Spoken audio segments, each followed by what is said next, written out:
Hello friends, welcome to my channel. I am doctor Beena Sethi और आज हम बात करने वाले हैं फॉर्मेशन ऑफ स्पर्म्स का मैकेनिज्म क्या होता है। बहुत सारे हमारे व्यूअर्स परेशान रहते हैं क्योंकि कहीं उन्हें देखने में मिलता है कि 72 घंटे लगते हैं इसको स्पर्म्स को बनने में, तो कहीं लगता है 74 डेज लगते हैं। तो इसमें से क्या सही है क्या गलत है? कोई 60 घंटे बोलता है तो कोई 60 डेज बोलता है।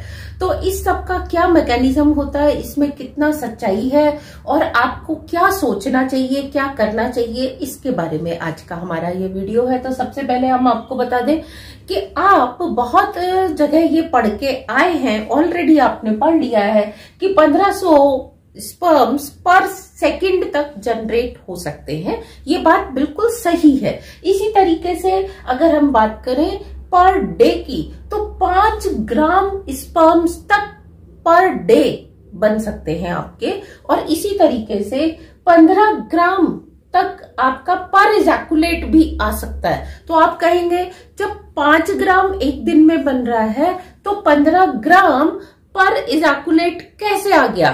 तो ये आपने समझना है कि इसमें क्या सच्चाई है, किसके केस में ये सही है और किसके केस में क्या गलत है। तो इसको मैं और आगे इसके मैकेनिज्म को लेके जाऊं कि स्पर्म्स कैसे बनते हैं, कितने घंटे लगते हैं। पहले मैं आपको बताती हूँ कि आपने अगर स्पर्म्स की हेल्थ को, उनकी मॉर्फोलॉजी को, उनके काउंट को, उनकी मोटिलिटी को बरकरार रखना है तो आपको क्या खाना चाहिए, आपके लिए क्या गोल्डन फूड है जिससे आपका नेचुरली स्पर्म काउंट, मोटिलिटी और मॉर्फोलॉजी इंप्रूव होती है। सबसे पहले आप देखेंगे पोमोग्रेनेट यानी कि अनार खाने से आयरन बढ़ता है, कैल्शियम बढ़ता है, जिससे ब्लड फ्लो आपके टेस्टिकल्स में बढ़ता है, स्पर्मेटोसाइट्स में बढ़ता है और आपके स्पर्म्स अच्छे बनते हैं। इसके साथ पंपकिन सीड, कद्दू के बीज अगर आप डेली खाते हैं थोड़ा सा रोस्ट करके या फिर पानी में सोक करके, तो उसमें आपको जिंक और ओमेगा 3 फैटी एसिड्स बहुत अच्छे मिल जाते हैं। इसी तरीके से अगर आप टमाटर खाते हैं, टमाटर खाने में, टमाटर में विटामिन होते हैं, साथ में उसमें लाइकोपीन होता है और कैल्शियम होता है जो कि बहुत ही अच्छा है। इसी तरीके से वॉलनट में आपको omega 3 fatty acid, folic acid मिलते हैं। आपको कम से कम 2 अखरोट डेली खाने चाहिए सोक करके। और कौन से 2 अखरोट लेने चाहिए? जो मार्केट में छिले हुए आते हैं वो नहीं, साबुत अखरोट लाके खुद छील के उसको पहले छिलके के साथ पानी में सोक कर दीजिए, फिर आप उसको उसी समय इंस्टेंट ब्रेक करिए और खा जाइए। ये एक सही तरीका होता है। अगर आप डार्क चॉकलेट लेते हैं, डार्क चॉकलेट लेने में आर्जिनिन होता है जो कि आपके ब्लड फ्लो को और एनर्जी को बढ़ा देता है। इसी तरीके से अगर आप अंडे खाते हैं तो अंडे हो सके तो आप बॉइल्ड खाइए। ऑमलेट बनाते हैं तो उसको हाफ फ्राई ही रखिए, तो उसमें आपको प्रोटीन और विटामिन ई बहुत अच्छा मिलता है, क्योंकि विटामिन ई एक ऐसा विटामिन है जो कि केवल फैट में ही डिसॉल्व होता है। तो जितनी भी चीजें हैं जिनमें ऑयल है, फैट है, उन्हीं में आपको विटामिन ई मिलेगा। जो सिट्रस चीजें हैं उनमें आपको विटामिन ई नहीं मिलने वाला, और स्पर्म के प्रोडक्शन में विटामिन ई बहुत जरूरी है। इसके अलावा अगर आप बनाना खाते हैं, केला आपको किसी भी वैरायटी का मिलता है, आप केला खाइए, उसमें आपको विटामिन बी और साथ में मिनरल्स मिलते हैं जिससे आपकी बॉडी एल्कलाइन होती है, जिससे आपके वाई स्पर्म्स की जो लाइफ है और हेल्थ है वो अच्छी होती है। इसी तरीके से गार्लिक लेते हैं, उसमें एल्सिनिन होता है जो कि आपके स्पर्म की लाइफ को बढ़ाता है। इसी तरीके से कैरेट में विटामिन ए होता है, और विटामिन ए जो है वो सर्टोली सेल्स में मिलता है। वो सर्टोली सेल्स आगे हम पढ़ेंगे क्या होती हैं। स्पिनच यानी कि अगर आप पालक का जूस पीते हैं, पालक को बॉईल करके आप उसमें आटा लगा के उस आटे की आप चपाती खाते हैं या चावल और पालक मिला के खाते हैं, तो आप देखेंगे कि आप चाहे तो पालक को गाजर के जूस में भी मिला के पी सकते हैं। उसमें फॉलिक एसिड होता है और कैल्शियम होता है। फॉलिक एसिड ना सिर्फ जेंट्स के लिए बल्कि लेडीज के लिए भी बहुत अच्छा है, जो कि हम ऑलरेडी पहले पढ़ चुके हैं। विटामिन डी अगर आप नहीं लेंगे और ये सब कुछ ले लेंगे तो विटामिन डी के बिना इन सब का एसिमिलेशन नहीं होगा। तो आप ऐसा डाइट लीजिए जिसमें विटामिन डी हो, थोड़ी देर सन के अंदर जरूर बैठिए और अगर आप सूरज से बहुत दूर रहते हैं तो विटामिन डी के सप्लीमेंट वीक में एक बार लीजिए, और इनकी एक्सेस मत लीजिए कि आप 1 साल तक लगातार लेते रह रहे हैं। आप एक कोर्स यानी कि 12 कैप्सूल लेके हर संडे को 1 या हर मंडे को 1 लेके उसको बंद कर दीजिए 2-3 महीने के लिए, फिर दोबारा से आप स्टार्ट करिए। तो विटामिन डी आपकी बॉडी में एक्सेस में भी नहीं होना चाहिए। तो अब हम देखते हैं कि हमने अच्छा तो खा लिया, लेकिन इसका मैकेनिज्म क्या होता है, कैसे स्पर्म्स बनते हैं, 60 घंटे में बनते हैं, 70 घंटे में बनते हैं, या कि 60 दिन में बनते हैं, ये हमारा आज का मेन टॉपिक है। इसमें देखिए कि ये जो आपके टेस्टिकल्स होते हैं, मैंने एक टेस्टिकल का ट्रांसफर सेक्शन टीएस सेक्शन बनाया है। तो इसमें आपको इस तरीके की बहुत सारी ट्यूब्स मिलती हैं, यानी कि यहाँ पे अलग अलग सेल्स होती हैं और ये बीच में अलग सेल्स होती हैं। तो ये आपको 2 तरह की मेन स्ट्रक्चर्स आपको बाउंड्री पे मिलते हैं, यानी कि ये वाले स्ट्रक्चर बाहर की तरफ होते हैं। अब देखो मैं आपको बता रही हूँ बाहर की तरफ होते हैं, तो इसी से आपके खान पान के साथ साथ आप किस एटमॉस्फेयर में काम कर रहे हैं, आपने कैसे कपड़े पहने हैं, यहाँ इसीलिए आपको समझना जरूरी है कि ये जो स्ट्रक्चर है इसमें जो आपकी मेन स्टेम सेल्स हैं, जैसे कि ये आप समझिए कि कोई एक स्ट्रक्चर है, अगर इसमें जहां रिफिल है वहां पे स्टेम सेल्स होती तो बाहर की हीट का इफेक्ट अंदर तक देर से आता, लेकिन ये क्या है, पेरिफेरी पे है। तो जैसे ही ये पेन गर्म होगा वैसे ही क्या होगा, स्टेम सेल्स भी गर्म हो जाएंगी।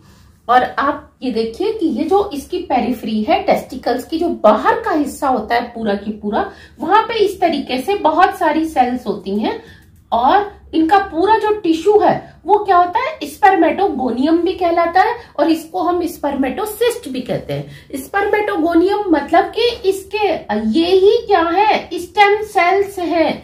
जैसे कि एक बीज से नीचे कुछ सेल्स होती हैं, उसके ऊपर पूरा पेड़ और पूरी की पूरी जड़ बन जाती है, उसी को हम स्टेम सेल्स कहते हैं। हमारे नेल्स के पीछे कुछ सेल्स होती हैं, वहां से वो नेल्स क्या होते हैं, आगे बढ़ते रहते हैं। हमारी टीथ के नीचे कुछ सेल्स होती हैं, वहीं से हमारे टीथ ग्रो होते हैं, उन सेल्स को हम स्टेम सेल्स कहते हैं, और ये हर ऑर्गन की होती हैं। तो ये जो स्टेम सेल्स हैं इनमें 46 क्या होते हैं, क्रोमोसोम्स होते हैं, यानी कि जो हमारी पूरी बॉडी में होते हैं 23 पेयर्स होते हैं। अब जब स्पर्म फॉर्मेशन का टाइम आता है तो ये वाली जो सेल्स हैं ये डिवाइड होती हैं। पहले ये बड़ी होती हैं, यानी कि अपना एक पूरा फुल साइज कर लेती हैं, और इसको बढ़ने के लिए, क्योंकि डिवाइड से पहले इसको अपना सारा मटेरियल डबल करना पड़ता है। जो इसके अंदर लिक्विड होता है साइटोप्लाज्म, उसको भी डबल करना होता है, डीएनए को भी डबल। उसके लिए जो इसको फूड मिलता है, न्यूट्रिशन मिलता है, वो किससे मिलता है, ये जो सर्टोली सेल्स की पूरी बीच में इस तरह से पार्टीशन बना हुआ है, यहाँ पे सर्टोली सेल्स होती हैं, ये इसको क्या करती हैं, फूड देती हैं। इन्हीं में टेस्टोस्टेरोन होता है, जो कि उसके बिना आप देखेंगे स्पर्म्स का फॉर्मेशन नहीं होगा। तो टेस्टोस्टेरोन कहां से आता है, सर्टोली सेल्स से आता है। अब आप देख रहे हैं सर्टोली सेल्स भी कहां पे है, ये भी पेरिफेरी से जुड़ी हुई है। अगर आपका ये हिस्सा, पेरिफेरी वाला हिस्सा हमेशा दबा रहता है, या आप देखते हैं गर्मी में काम करते हैं, इसीलिए नेचर ने आपके टेस्टिकल्स को आपकी बॉडी से बाहर रखा है, क्योंकि आपकी बॉडी का टेम्परेचर जो है वो ज्यादा है और इनको क्या चाहिए, कम टेम्परेचर चाहिए, तो नेचर ने इनको आपकी बॉडी से बाहर रखा है। तो ये देखो, ये जो सर्टोली सेल्स है ये इनको पहले फूड देती हैं, टेस्टोस्टेरोन देती हैं, इनका डीएनए मटेरियल डबल हो जाता है। अब जब ये बड़ी हो जाती है सेल, तो ये अपने आप को डिवाइड करती है, डिवाइड करके एक सेल पीछे ही रह जाती है, यानी कि स्टेम सेल वापस वहीं की वहीं रहती है, लेकिन अगली सेल आगे आ जाती है, वो वाली सेल टूट के यहाँ आ जाती है। तो ये वाला डिवीजन कहलाता है माइटोसिस डिवीजन, यानी कि समसूत्री विभाजन। अब इसमें कितने होंगे, बिल्कुल 46 क्रोमोसोम्स ही होंगे, 23 पेयर। इसको हम बोलते हैं प्राइमरी स्पर्मेटिड्स। ये जो स्पर्मेटिड्स है प्राइमरी, इसमें अभी डिवीजन जो स्पर्म्स है वो नहीं बने, लेकिन इसने क्या किया है, अपनी मदर सेल से या स्टेम सेल से क्या किया, सेम मटेरियल कॉपी करके अपने पास ले लिया। अब ये क्या होती है, ये बड़ी होती है, इसमें साइटोप्लाज्म बड़ा होता है, और इसका जब डिवीजन होता है, ये डिवीजन इस तरीके से होता है कि इसके क्रोमोसोम्स क्या होते हैं, जस्ट हाफ रह जाते हैं, 23 ही रह जाते हैं, 23 ऊपर और 23 नीचे। तो ये आपको क्या मिलती है, 2 सेल्स मिलती हैं। ये कहना चाहिए कि स्पर्म का बेस है, यहीं से स्पर्म का फॉर्मेशन स्टार्ट होगा। तो इस वाले डिवीजन को जब क्रोमोसोम्स आधे रह जाते हैं, इसको हम बोलते हैं मियोसिस, यानी कि अर्धसूत्री विभाजन। जो क्रोमोसोम्स है वो आधे रह जाते हैं, ये स्पर्म के फॉर्मेशन में हेल्प करती है। तो कॉन्टिन्यूअसली क्या होता है कि पहले ये माइटोसिस होता है, तो एक सेल बड़ी बन के आती है जिसको हम प्राइमरी स्पर्मेटिड्स बोलते हैं। इससे फिर ये स्पर्म का जन्म होने के लिए जो सेल चाहिए वो बनती है। अब इनमें दोबारा से क्या होता है, माइटोसिस होता है, यानी कि ये अपने जैसी एक सेल और 23 वाली, और ये भी क्या करती है, 23 वाली एक सेल और बनाती है। तो अल्टीमेटली जो एवरी मियोसिस है वो माइटोसिस से फॉलो होता है, यानी कि माइटोसिस उसके बाद जरूर होता है, फॉलोड बाय माइटोसिस होता है। तो आपको ये 4 सेल्स मिल जाती हैं, चारों में 23 23 23 होता है। अब ये बार बार माइटोसिस करती है, माइटोसिस करती है मतलब अपने जैसी और सेल 23 23 क्रोमोसोम्स वाली बहुत सारी सेल्स बनाती हैं। और ये जो प्रोसेस है, ये जो सबसे पहले आपने पढ़ा था ना 46 से 23, this is the highest energy consuming process. आपकी बॉडी में सबसे ज्यादा एनर्जी कंज्यूम इसी प्रोसेस के लिए होती है। अब आप इसका ऐसे समझिए कि अगर आपने पूरे दिन भर बहुत ज्यादा काम किया और उसके अकॉर्डिंग आपने डाइट नहीं ली, तो अब आप समझ सकते हैं कि आपकी एनर्जी सारी कहाँ चली गई, पूरे दिन के कामों में। तो आपकी एनर्जी बचती नहीं है कि आपके अंदर ये मियोसिस डिवीजन हो सके, तो आपका स्पर्म काउंट कम आता है। आप इसको एक और एग्जांपल से समझ सकते हैं कि अगर आप वेट उठा के 10 किलोमीटर डेली चल सकते हैं और आपने 12 किलोमीटर चल लिया, तो आपके बॉडी ने बहुत ज्यादा काम कर लिया। अब उसके बाद अगर आपको कोई कहेगा कि आप 1 किलो वेट भी उठा दो, तो वो आप नहीं उठा पाओगे। या आपसे कोई कहे कि अब आप 10 कदम और दूर चल लो, तो आप नहीं चलोगे क्योंकि आपकी बॉडी एग्जॉस्ट हो चुकी है। इसी तरीके से जो लोग बहुत ज्यादा हार्डवर्क करते हैं और डाइट उसके अकॉर्डिंग नहीं लेते, मैं डाइट के ऊपर भी कह रही हूँ, तो उनके अंदर ये मियोसिस प्रोसेस बहुत कम होता है। तो आपके ये जो मियोसिस के बाद और फिर माइटोसिस के बाद जो बहुत सारी सेल्स होती हैं, देखो एक इधर से आएगी, इस वाले स्पर्मेटोसिस्ट से आएगी, एक इधर से आएगी, एक इधर से आएगी, एक इधर से आएगी। इस तरह से ये प्रोसेस चलता ही रहता है, दिन रात धीरे या तेज ये चलता ही रहता है। और आपके सेंट्रल पोर्शन में क्या होता है, बहुत सारी ऐसी सेल्स होती हैं जिसमें कि 23 क्रोमोसोम्स होते हैं। और ये सारी सेल्स कहाँ जाती हैं, अब बीच में आ जाती हैं, सेंटर में, यानी कि आसपास से हटके अब वो सेंटर की तरफ जहां रिफिल है वहां की तरफ, क्योंकि उन्होंने नली के थ्रू, एक ट्यूब के थ्रू बाहर जाना है। यहाँ पे आके क्या होती है, ये इकट्ठी हो जाती है और इनमें थोड़ी थोड़ी टेल बनना स्टार्ट हो जाती है।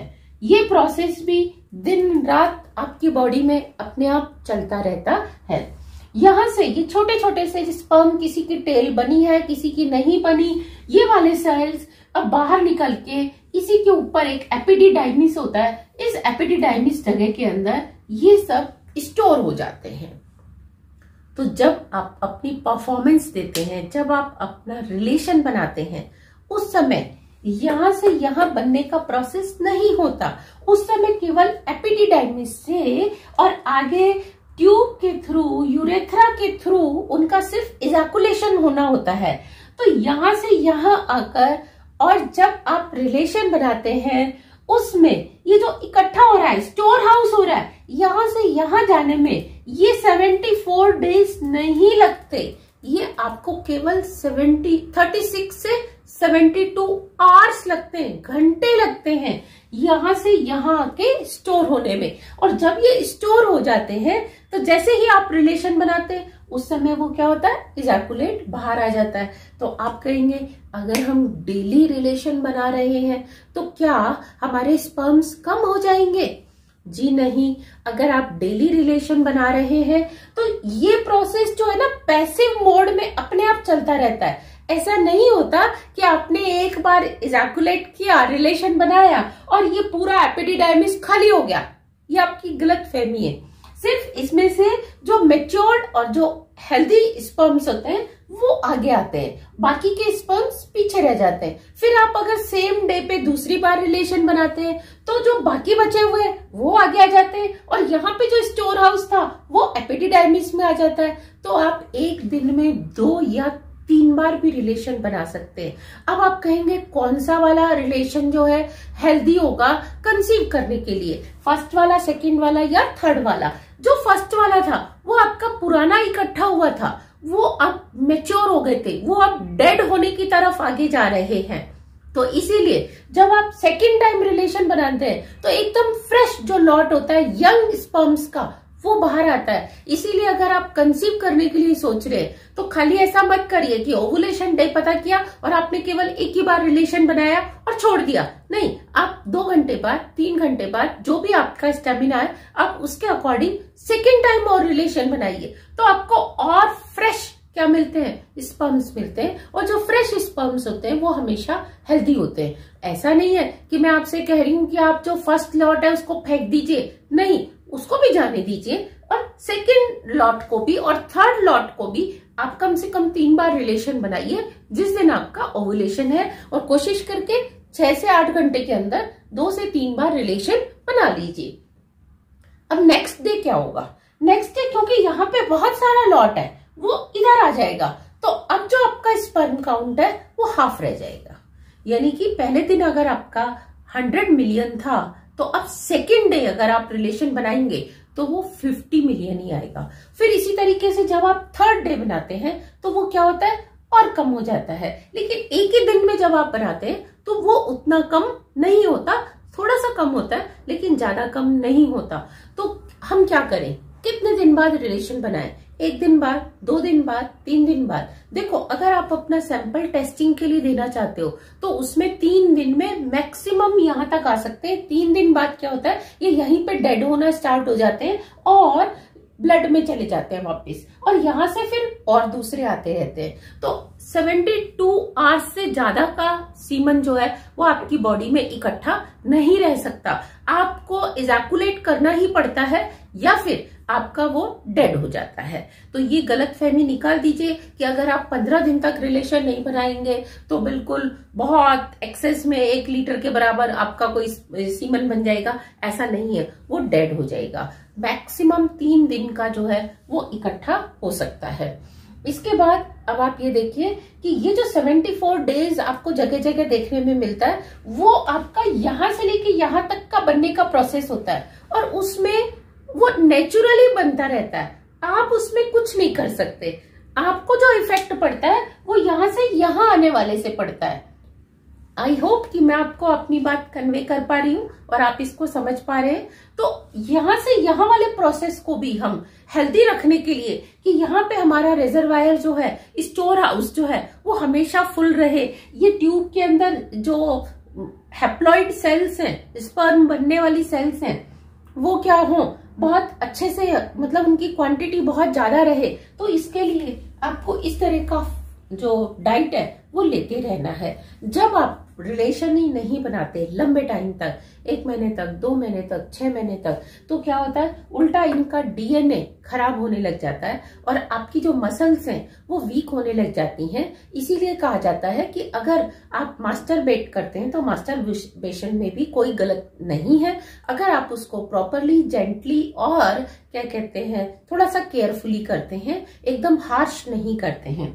तो यहाँ आपको मैं बार बार एग्जांपल देती हूँ कि अगर आप अपने हाथ को काम में नहीं लेके 6 महीने बांध के रखेंगे तो आपका हाथ भी वीक हो जाएगा। इसी तरीके से अगर आप रिलेशन ही नहीं बनाएंगे और आप बिल्कुल भी इजैकुलेट नहीं करेंगे तो आपकी मसल्स भी वीक हो जाएंगी। यहाँ एक क्वेश्चन और पूछते हैं हमारे व्यूअर्स कि जब उनका इजैकुलेशन जल्दी हो जाता है, यानी कि इरेक्शन टाइम बहुत कम है, तो क्या वो कंसीव कर सकती है लेडीज? देखिए, अगर आपको इरेक्टाइल डिसफंक्शन है तो इसका आपके कंसीव होने से कोई लेना देना नहीं है। आप इसके लिए अपनी डाइट को अच्छा रखिए, ध्यान को डाइवर्ट करिए, तभी आपका जो टाइमिंग है वो बढ़ सकता है। मार्केट में कुछ इस तरह की टैबलेट्स भी आती है कि जो आप ले सकते हैं, जिनका असर जो है 12 से 24 घंटे तक रहता है। तो आप रिलेशन बनाने से 3-4 घंटे पहले वो मेडिसिन ले सकते हैं, जिससे कि आपका इरेक्टाइल डिसफंक्शन टेम्परेरीली ठीक हो जाता है। लेकिन इसका मैं फिर बता रही हूँ कि कंसीव करने से कोई लेना देना नहीं है। अगर आपका सीमन यूट्रस के अंदर जा रहा है, सर्विक्स के अंदर जा रहा है, तो चाहे वो 1 मिनट के इरेक्टाइल पे जा रहा है या 10 मिनट के उससे जा रहा है, इससे कोई फर्क नहीं पड़ता है। आई होप कि आपको ये सारी चीजें समझ में आ गई होंगी। अगर अभी भी आपका कोई डाउट है तो आप हमारे कमेंट सेक्शन में लिख सकते हैं, और अगर आपको ये इन्फॉर्मेशन अच्छी लगी तो आप प्लीज औरों के साथ भी शेयर कर सकते हैं। Thank you very much. All the very best. Stay healthy and happy.